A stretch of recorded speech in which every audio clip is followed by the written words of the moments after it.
Let's talk about how to speed up from concealed. What's going on, guys? Garrett here from RAS Group, back in another video. Today we're going to talk about a few things you can consider. Maybe that'll help speed you up from AIWB or Appendix Carry, concealed carry, whatever you want to call it. We're going to be covering three things today. Holster setup, job of the right hand, job of the left hand. Let's dive right into it. Alright guys, today we're going to be starting with the holster setup as one of our three things to look at to get faster from concealed carry. We're not going to really be talking about much with the Mag Caddy. We could talk about ergonomics, angles, ride height, all sorts of stuff, but a lot of people don't even carry with a Mag Caddy anymore, and truth be told, that's kind of its own separate video if you really want to get into the nitty gritty of it. So we're going to be focusing on just the holster in terms of like what you put the gun in. So a couple things we can look at right out of the gate, right? First is going to be ride height of your belt clips. For a lot of people, they don't really tinker with the belt clips on their holsters when they first get them. They just kind of like, that's how it comes, that's how it must be, and that's how they carry with it. Truth be told, your appendix holster should be set up to you very, very specifically in a big way. So the first thing we're going to look at is these right here. These are your belt clips. Now, as you can see, this is a tier 1 holster, so it has these easy adjust belt clips, which for the purposes of what we're talking about right now is perfect because these are super easy to slide up and down, and that's the biggest thing you want to look at. In terms of the belt clips and their ride height, the lower you set the clips, the farther up your abdomen it's going to push the holster, right? So it's going to give you a little bit more separation between your top of your pant line and your belt line and the grip of the gun, so you can actually get your bottom 3 fingers underneath to be able to lift the gun out. That's going to come into play when we talk about the job of our dominant hand.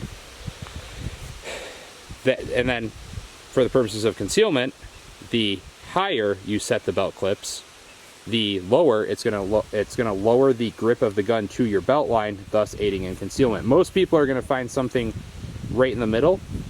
This is kind of like a dedicated training rig that I have here, so I have them rode all as far down as they can go, and you know, I have pretty good success with being fast from the draw with that setup. Now, you can do this with any holster. It's just going to depend on the type of belt clips and the number of spacing options that they give you. Some give more than others. I would say find what works for you. Choose a happy medium between concealment and performance. Rock that. The other thing as far as belt clips we're going to talk about is the spacing of the belt clips. This space right here, the lateral width of them.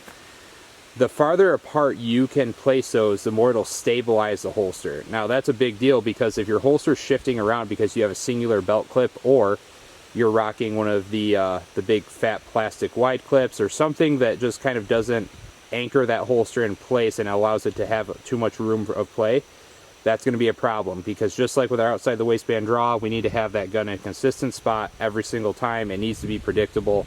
If you're guessing at where the gun is in your belt line when you go to draw it, that's a problem, right? And the third and final thing we're going to kind of cover is retention of the gun inside the holster. There's a misconception that with inside the waistband holsters, we have that level 1 retention, right? So it requires one action to remove the gun from the holster. That kind of freaks some people out. Therefore, they want to cinch the tightness down on their holsters about as tight as they can go. That is the complete opposite of what you want to do, because the reality is, this is my tension screw right here.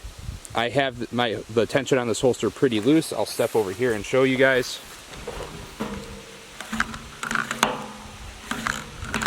Right? That's not really a whole lot of tension on that gun.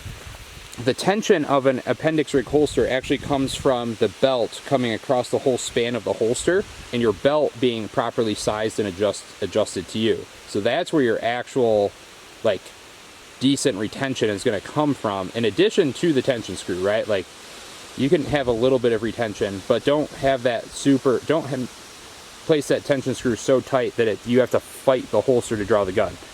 Anytime you have to fight a piece of equipment or induce another level of effort to get that tool into application, that's a problem, right? So those are a few things I look at in terms of what to actually do with the holster. Now let's talk about when the holster is on our body, guns in the holster. What are a couple things we need to make sure we do with our draw to set ourselves up for success? Alright guys, so we talked about how to properly adjust our holster to try to go fast, right? All the things that can help us our belt clip height, our belt clip spacing, and our retention levels on the holster, right? A few things just before you even put the holster on, or, well, you should be putting the holster on and testing out those things, but before you take the holster out of the house, a few things to make sure of, right? So now let's get into the draw itself, and we're gonna start with our dominant hand. So a lot of people have this habit of they wanna stab down onto the holster. Well, I think that's for a couple of reasons. One, this ensures like a super tight grip and it feels natural because you're coming down onto the gun and you're like, boom, it's mine, I got it. And two, they don't properly adjust to have this right here so that they can actually come in and do a proper draw how I feel is a proper draw, right? So that being said, it kind of brings us right to my point, right? I don't see the point in whether your hands are here, here, here, here, you know, behind your back, whatever you want to do. I don't see the point in coming up just to come down onto the gun. I think that's kind of counterintuitive. It doesn't really make a whole lot of sense to me. So what I like to do is kind of like a modified scoop draw approach almost, coming in from the side, right? So what that looks like is as I defeat the garment, both hands are in motion. This is going to just kind of ride in from the side. I'm going to trace the grip up across the bottom, right into this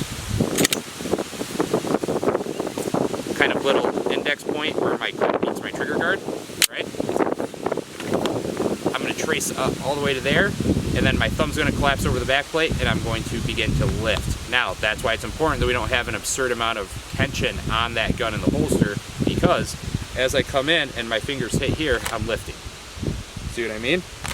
I'm not coming down and up. It's literally guns out of the holster. So that right there is something that I think a lot of people they don't realize they're doing it until you show them a video of them or they watch video of themselves, something like that, right? They're coming up just to come back down. That's wasted movement. Wasted movement is inefficiency. Therefore, you're creating an inefficient draw stroke by doing that, right? The other thing I want to talk about is getting two hands in motion at the same time, just like we would do from, you know, outside the waistband, stuff like that, getting both hands in motion to the gun. We want to do that same thing, right?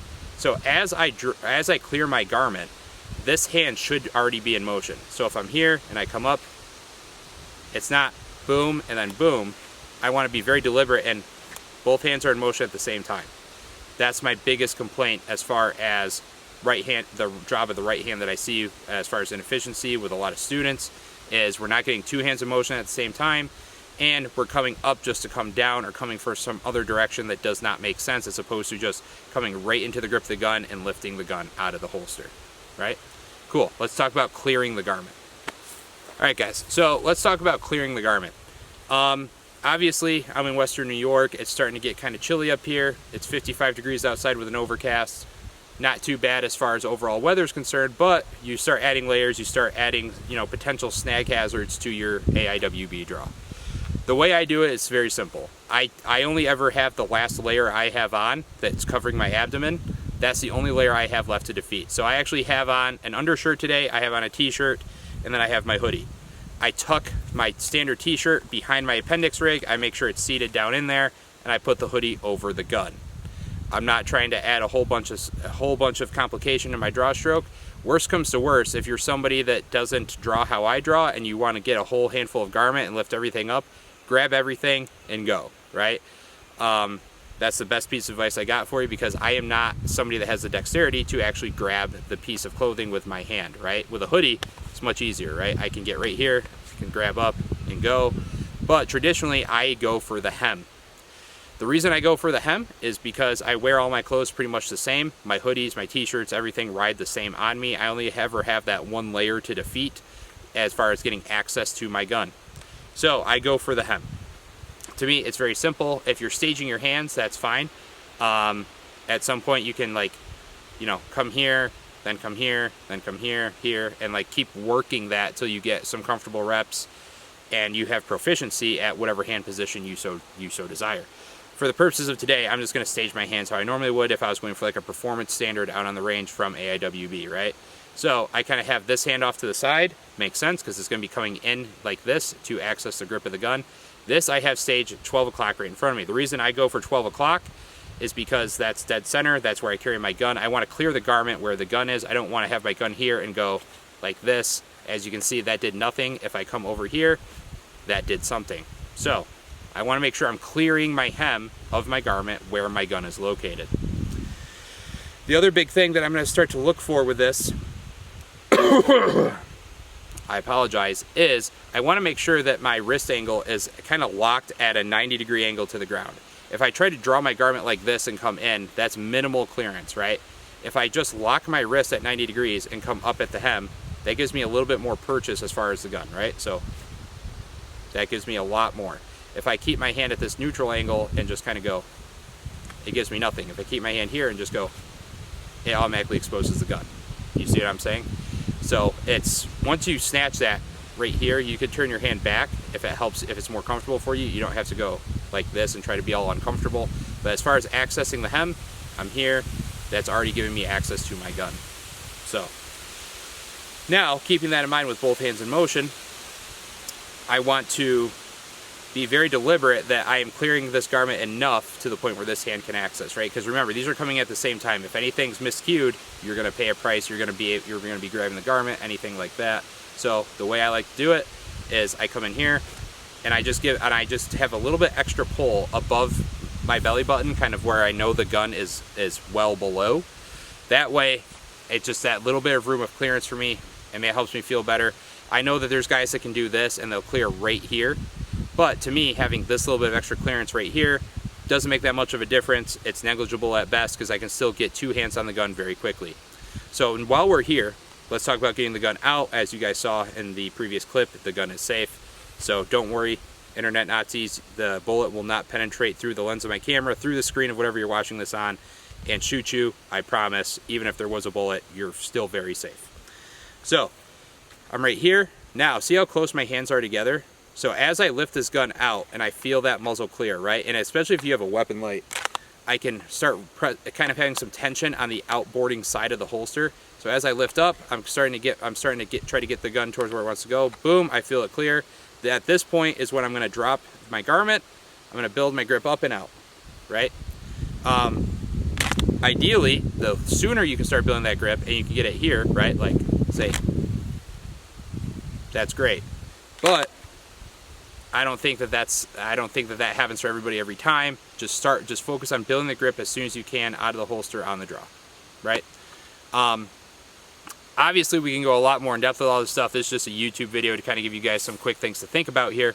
But I think that keeping these three things in mind, I got my point across. So let's close this out. All right, guys. So in conclusion, those are three things I look for as far as like the initial fundamental stages of an AIWB draw. I'm not looking to reinvent the wheel, but I am looking to be as efficient as possible, especially carrying from a system that my life very well could depend on, right?